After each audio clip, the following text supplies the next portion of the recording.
Hi, my name's Isaac, and this is a brand new Ram 2500 Limited. And today I'm going to review it for you guys. Now, I know in a previous video I said that the F-250 was the king of all pickup trucks, the big daddy, if you will. Well, if the F-250 is the big daddy, I'd have to equate the Ram 2500 to the stepdad of all pickup trucks. Let me give you an example. So your parents, your dad being an F-250 and your mom inexplicably being a 2016 Chevy Tahoe, after a lot of fights and irreconcilable differences, they decide to get divorced. It happens and it's not your fault. Don't let anybody tell you that.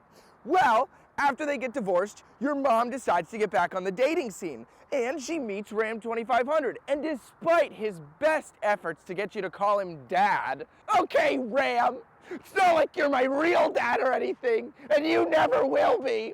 Well, he's got a lot of good qualities about him, a lot of features and things that make him stand out apart from the F-250 and the other trucks. And, well, maybe eventually someday you'll be able to accept him, start calling him dad.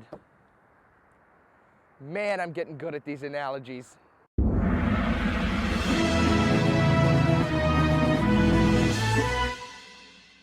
Before we begin, I want to thank Rothrock for allowing me to review this truck. For all your Chrysler, Jeep, Dodge, or Ram needs, you can visit Rothrock in person in Allentown, Pennsylvania, or at their website, rothrock.com. All right, now before we move on to the truck, I want to address something. Really only because I assume this video is going to get a lot of views like the Ram 1500 did. I know I look like Ryan Reynolds. I get it. Everybody tells me this. Honestly, I would say probably about 10 people a month stop me in my other job, and they're like, has anyone ever told you? And I'm like, that I look like Ryan Reynolds? And they're like, yeah. I usually don't say it that aggressively, maybe tone down a little bit. And apparently, a lot of people think I look like Ben Affleck now. I've never really gotten Ben Affleck before. Ever since these videos started, a lot of people say Ben Affleck. And one guy said I look like the love child between Ben Affleck and Ryan Reynolds, which isn't physically possible. But I guess I'll take that as a compliment. I mean, 2002 and 2010 sexiest man alive. I'm not complaining here. But I get it. Yes, I know. I just figured I'd address it here because everybody keeps commenting that. And Ryan Reynolds, if you're watching this, maybe put me in an ad or something. Maybe we'll do a little Ryan Reynolds, Isaac Zimmerman back and forth thing there. Yeah. You know. Let's move to the truck now. Now, this particular Ram 2500 is a 2019 model. It stickers just over $82,000, but these 2500s can easily be spec'd over $90,000, close to $100,000. So I want to show you what you get with them. Very similar to what the Ram 1500 has. It's a very similar trim, very similar interior when we get to that. What I'm going to do in that case is I'm going to highlight some of the more important things in the truck. Going to go over a little bit more of the features in the 12-inch infotainment system, and I'm going to go over some things that I missed in my Ram 1500 video. There's some storage cubby bins and other things that I wanted to go over and show you guys that I either forgot about or just didn't have time to get to with that review. So I'm going to show you that, and then I'm going to go over the towing, payload, and everything with this guy. This is the Cummins turbo diesel. So this is the big boy. This is the big engine. I finally got to review, you know, a diesel truck with the F-250 I did. That was a gasser. So when I was picking this one out, I specifically wanted to do something with the Cummins, that being probably the most famous diesel engine option on a pickup truck. Starting out up front, as we always do on these trucks, you'll have LED headlights, fog lights. You are going to have incandescent turn signals though on this one. You'll have your big tow hooks down here, giant chrome Ram logo. I do like the chrome on this truck too. I know I've said in the past I don't like chrome, but if it's tastefully placed, I enjoy it. You'll also have a camera sensor right here and parking sensors down there for your forward collision and your 360-degree camera system in the truck. Moving under the hood, here it is, the massive Cummins 6.7 diesel engine that makes 370 horsepower and up to 850 foot-pound of torque. That is crazy numbers, but I'd expect no less from this engine. Now, there's no official EPA estimates on this engine's fuel economy, so I like to go to a website called Fuelie. I'm sponsored in no way by Fuelie, but I do go there to check EPA estimates sometime to see if they're accurate, because it's from real owners. So I really like that. It seems like this 2019 6.7 gets a little over 13 miles per gallon. case you were wondering, the fuel economy, but people that buy these trucks usually aren't worried about the fuel economy.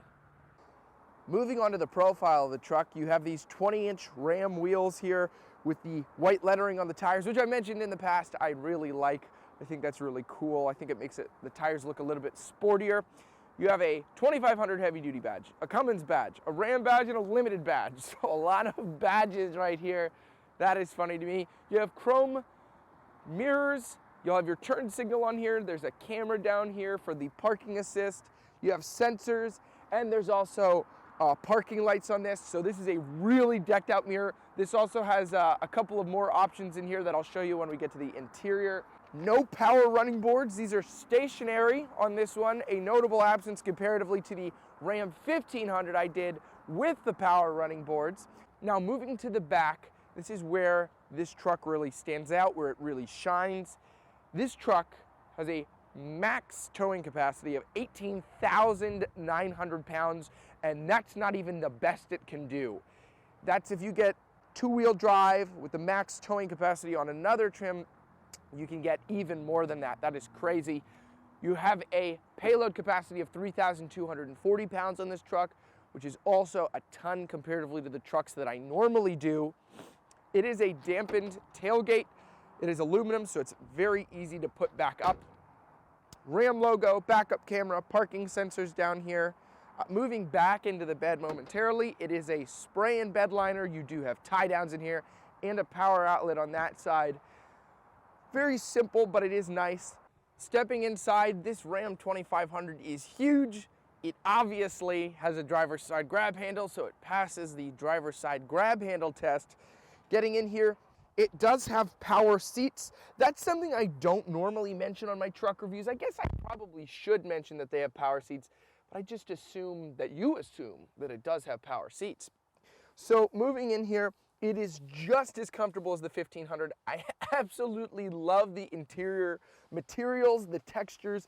Everything that this truck has is just so premium, so upscale.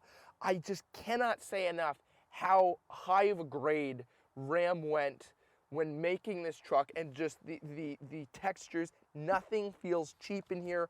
All the buttons feel top notch. Nothing feels plasticky. Heck, even the plastics don't feel plasticky. They feel bulky and like they're really gonna hold up over time. Now, steering wheel, pretty traditional one, not too dissimilar to the one that I did on the 1500. One big notable difference just stepping in here is you do have a column shifter instead of the dial.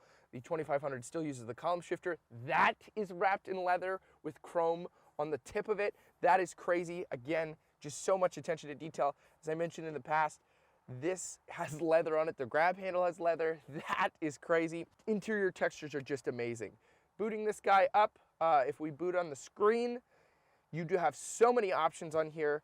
You're gonna have the ability to do mirror dimming, Wi-Fi hotspot, projection manager, so you can project your smartphone. You can do your climate controls, your media. If you wanted to have your navigation on the bottom screen while the top screen displays the radio or something other like that, it can split that. That's the benefit of having this giant 12-inch screen.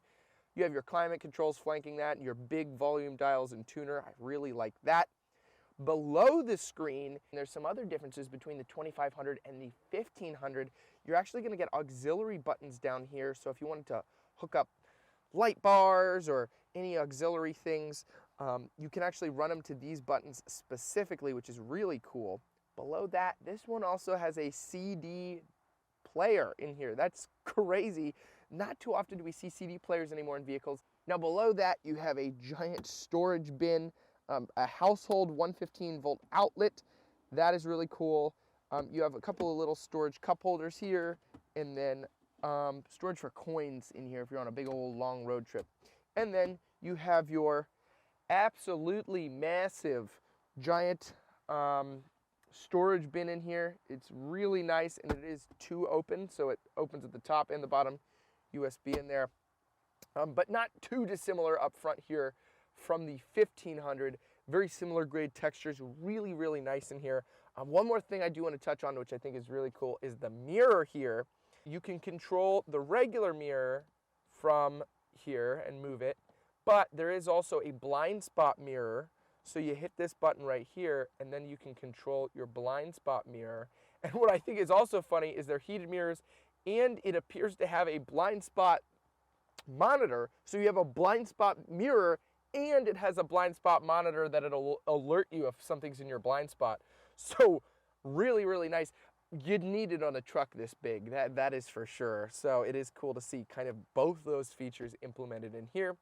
Very nice screen in the middle of the gauge cluster. It's flanked by 2 traditional dials. I touched upon this in my 1500 video.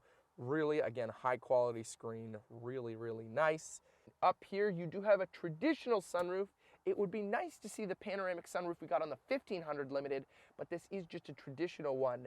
A little disappointing, but not the worst thing in the world. Up here, you have buttons for SOS, your power rear window, your sunroof button, and this one does have the dropping tailgate from inside and on the key fob. Now that key fob also has the ability to remote start the vehicle, but this one does not have the option for air ride suspension like the 1500 does.